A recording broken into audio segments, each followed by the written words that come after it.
Сәлеметсіздер ме балалар? Сәлеметсіздер. Балалар, бізде бүгін өзін-өзі тану пәнінің сабағы, көңіл-күйлерің қандай? Көңіліміз жақсы. Жақсы. Көңіл-күйлеріңіз жақсы болса, тамаша. Бүгінгі біздің балалар тақырыбымыз мінез-құлықты тәрбиелеу. Мінез-құлық адамның әртүрлі болады, Бірінші сәби кезіндегі болады мінез-құлқы, сосын мектепке келгенде, балабақшаға барғанда, сосын мектепке келгенде мінез-құлқы, содан кейін орта буынға, сосын үлкен сыныпқа, әрмен қарай өсе берген сайын мінез-құлқы адамның әртүрлі болады. Түсінесіздер, Енді осыған байланысты мінез-құлыққа бізде құндылық. Бұл құндылығымыз өзін-өзі тануда дұрыс әрекет жасау. Бізде 5 құндылық бар, Осы 5 құндылықтың ішіндегі бүгінгі біздің құндылығымыз дұрыс әрекет. Қасиеттер адалдық және ақ көңілдік. Жаңа айттыңыз ғой, мінезге байланысты. Болады мінез, адал мінез болады, ақ көңіл мінез болады, ренжіп қалатын мінез болады, әртүрлі мінездер болады. Сол себепті осыған біздің қасиетті алғанымыз адалдық және ақ көңілдік. Мақсатымыз, енді өздеріңіз қарап отырсыздар, адамның мінез-құлқына байланысты, Бірінші адам мінез-құлқын жаңағыдай қандай мінез-құлқынға дұрыс әрекетке салу керек. Оның бойында не болу керек? Мақсатқа қарап отырсақ, бірінші мақсат өте қойшы, Бақыт, неге жазылған? Оқушыларға адамның мінезді жетілдірудегі адамның мүмкіндіктері туралы түсінік бере отырып, дұрыс әрекет құндылығының мәнін ашу. Екінші, Айдана? Жақсы жаман мінез құлықты ажырата білуге үйрету. Оқушылардың бойында жақсы мінез, және ең соңғысы балалар тәрбиелеу бізде мақсатымыз. Өзін құрметтеу, өзіне деген сенімділікті не істеу? Тәрбиелеу. Өз бойымызға сенімділікті және не істеу? Құрметтеу. Бірінші адам өзін мінез құлқын дұрыстау үшін адам өзін бірінші тәрбиелеу керек. Өзін бірінші не істеу керек? Құрметтеу керек. Жақсы.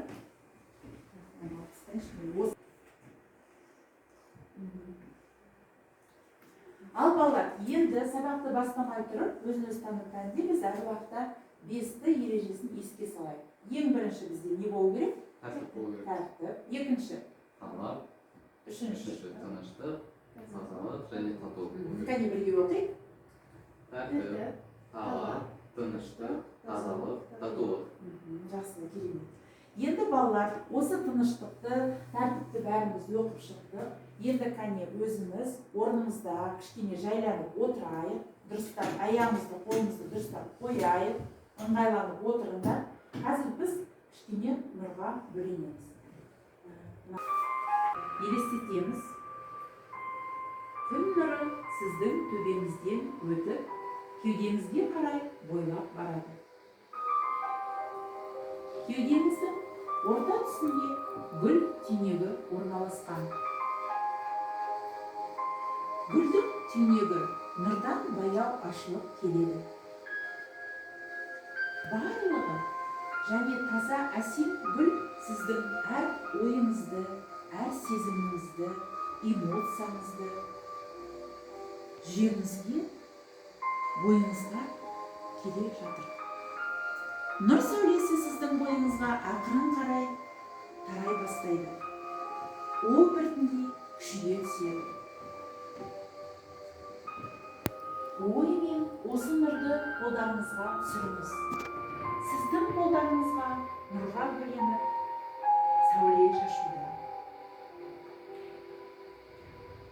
Қолыңыз тек жақсы, ізге істерді. Қолдарыңыз нұрға бөленіп сәуле шашуда. Нұр аяқтарыңызға таратады. Аяқтарыңыз нұр және баршаға көмектеседі.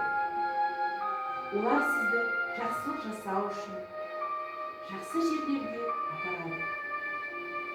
Олар нұр мен махаббат құрлана айналады. Одан әрі нұр сіздің апарады. Тіліңізге, жақсы сөйлеуге, аузыңызға, нұрды құлақтарыңызға бағыттаңыз. Бүгінгі біздің дәйек сөзіміз, адамда жақсы қасиеттер болмаса, оған бақ та, бақыт та қонбайды. кәне бірінші айдан да оқып шығып жүрсіз дәйек сөзді. Адамда жақсы қасиеттер болмаса, оған бақыт та қонбайды. Фархат. Адамда жақсы қасиеттер болмаса, оған бақ та бақыт та қонбайды. Ал бірге оқып шығайық енді. Адамда жақсы қасиеттер болмаса, оған бақ та бақыт та қонбайды. Осы дәйек сөзді балалар дәптертеріңе жазып алыңдар. Дәптертеріңді ашыңдар, жазып алыңдар.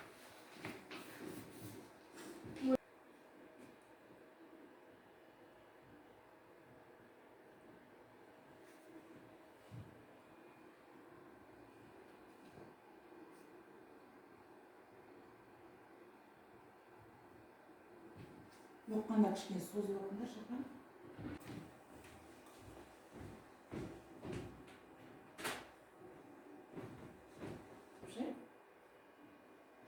Адамда жақсы қасиеттер болмаса, оған бақ та бақыт та қонбайды. Балалар, бұның авторы бізде кім? Жүсіп Баласағұн. Ол кісі кім екен? Жүсіп Баласағұн өмір туралы мәліметтер өте аз сақталған. Ол философ, математика, медицина, астрономия, астрология, өнертану, әдебиеттану, тіл білімі, тағы да басқаларын зерттеген. Зерттеген адам екен. Ал енді балалар, осы дәйек сөзді қандай қорытынды шығара аласыңдар? Қалай қорытынды айтуға, осы дәйек сөзді қалай талдауға болады? Талдап беріңдерші маған. Ата бабамыз жан сұлулығы, жақсы мінез жан сұлулығы деп бекер айтпаған. Дегенмен адамның бойында адамгершілік, қайырымдылық, сабырлық, өзгелерге көмек көрсету, жақсылық жасау деген қасиеттер оның көркем мінезін көрсетеді. Дәйек сөзді осы көркем мінезбен сөз. Мен де осы көркем мінезбен түсінемін. Көркем мінез бақытқа бастайды. Егер де адамда көркем мінез болса, ол ішкі жан дүниесі таза болады. Ал ішкі жан дүниесі таза болған адамның рухани әлемі де таза болып, осы көркем мінез қалыптасады. Жақсы, керемет. Енді балалар, мен сіздерге үй тапсырмасы бердім. Мен тапсырма бердім. Атынтай Жомарт туралы оқып келдім. Атынтай Жомарт туралы оқып келдім, оқып келдіңдер, иә? Осының несін маған не түсіндіңдер, соны мазмұнын айтсаңдар? Ертеде кедей-кепшікке, жетім-жесірге барынша көмек көрсеткен бір Жомарт деген кісі, Жомарт кісі, оның аты Атынтай болған. Ол жетім адамдарға киер киіммен, жейтін аспен барынша көмектесуге әрқашан тырысты. Бір күні оның дұшпаны бір Баукеспені шақырады да, осы Атынтайға Дұшпаны ма? Кім шақырады? Хан шақырады. Хан шақырады. Менен асқан жомарт адам болмау керек дейді. Сосын осы Баукеспені Атынтайға аттандырады. Осы Баукеспе бір неше күн жол жүріп, бір ауылға тап болады. Сол ауылдың ішінде бір жомарт кісі оны қабыл алады өзіне қонақ ретінде. Содан осы үйге кіргеннен кейін осы Атынтай Жомарт өзіне төрге отырғызады осы адамды кісіні, Баукеспені. Сонда айтады Баукеспе, сіз өзіңіз өте мол тұрады екенсіз.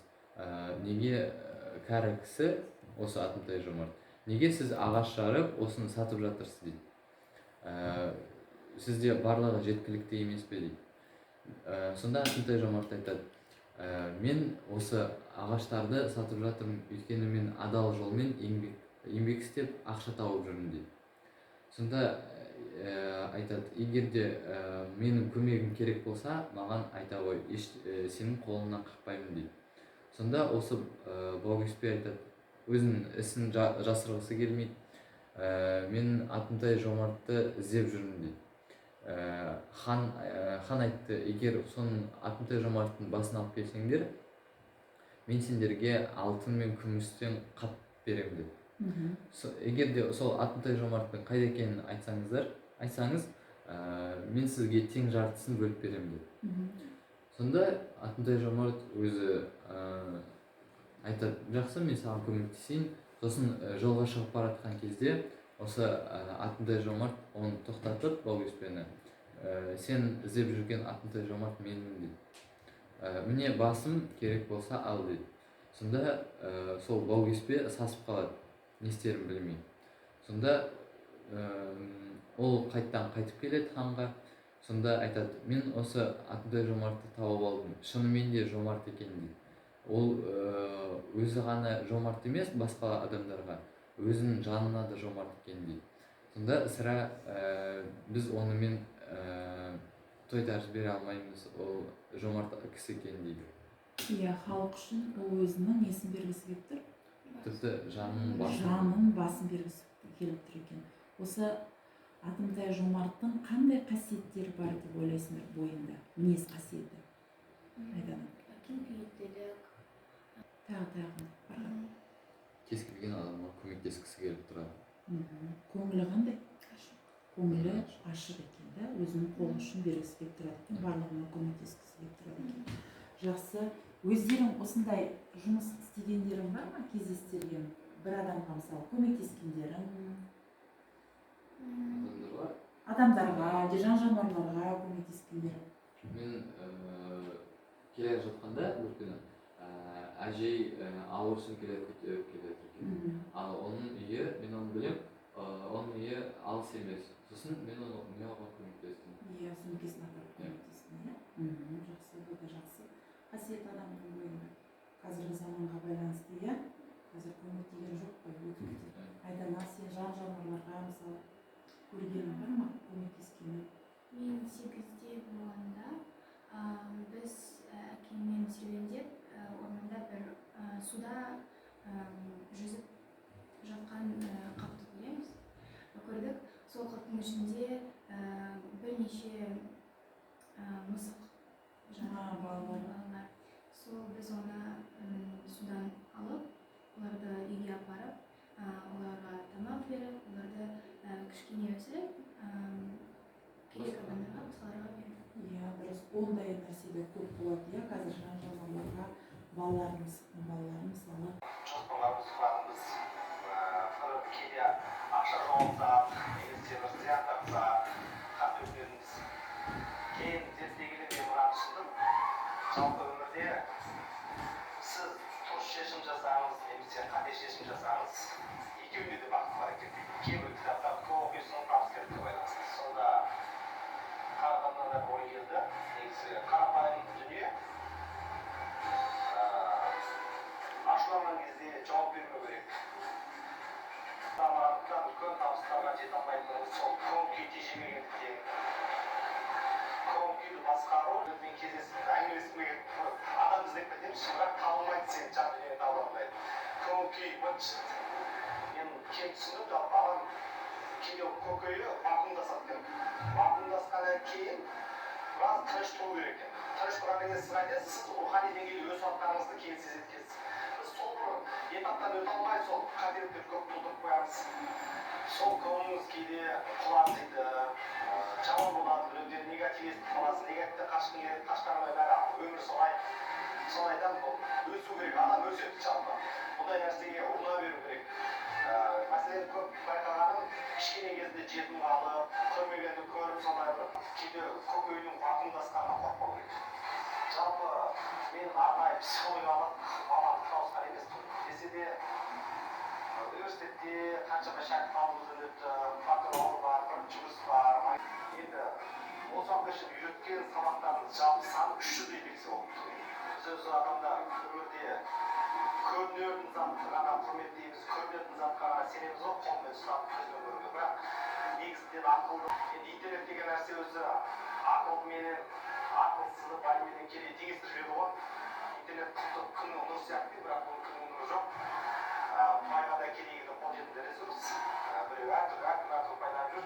Енді күреске келген азаматтардың көбінің негізінен мақсаты сенім іздеп келеді, жол таба алмайды. Екіншісі қалай байимын деген. Соны айтамын да мен мынау іш алып тұрған адам, немесе бас алып тұрған адам ақыл айтса тыңдамайды ғой, ол өзінің қажетін қанағаттандыру керек. Сонда ақшаға мұқтаж болып келген адамға мен айтамын, жарайды, ақша керек па? Жақсы, сонда мен мына нәрсені істе, ақша алып боласың деп айтамын.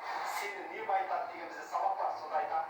біріншісі психологиядан бастаймыз, екіншісі есеп қисап, маркетинг, компьютер технология, онлайн, әлеуметтік желіде жұмыс жасау, осы стратегиялар бар да, неше түрлі қадамдар, шарттар.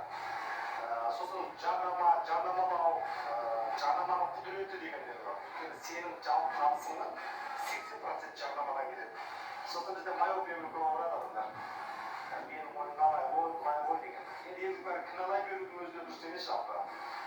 Біз сондай адамдарды дұрыс жолға бағыттап жүрген адамбыз. Енді көбінесе тренер деген айтамын. Тренер деген жалпы кім дейді да? Құдіретім бар. Тренер деген жалпы өзінің өтірігіне кейде өзі сеніп қалған адамдар деп күтті қалжыңдайтыным бар. Дей тұрған бетте біздің нарыққа бұл кеш келді. Бірер жыл бұрын бір тағы бір тренер мен бар деген. Менен сұрап еді, сен елдеріңе өтіп жүрсің деп ше. Ол кезде мен Қытай нарығына өтіп жүрдім. Мен осындай деп айтамын ба, түсініп сөйтсем ол күпті менсінбегендей болып, ол кезде оның қуып жүргені маркетинг екен. Кейін мен сезіндім, мен өзімнің сол тренингімнен рухани жақтан, философиялық жақтан әлдеқайда видеороликтан қандай өздеріңе ой түйдіңіздер?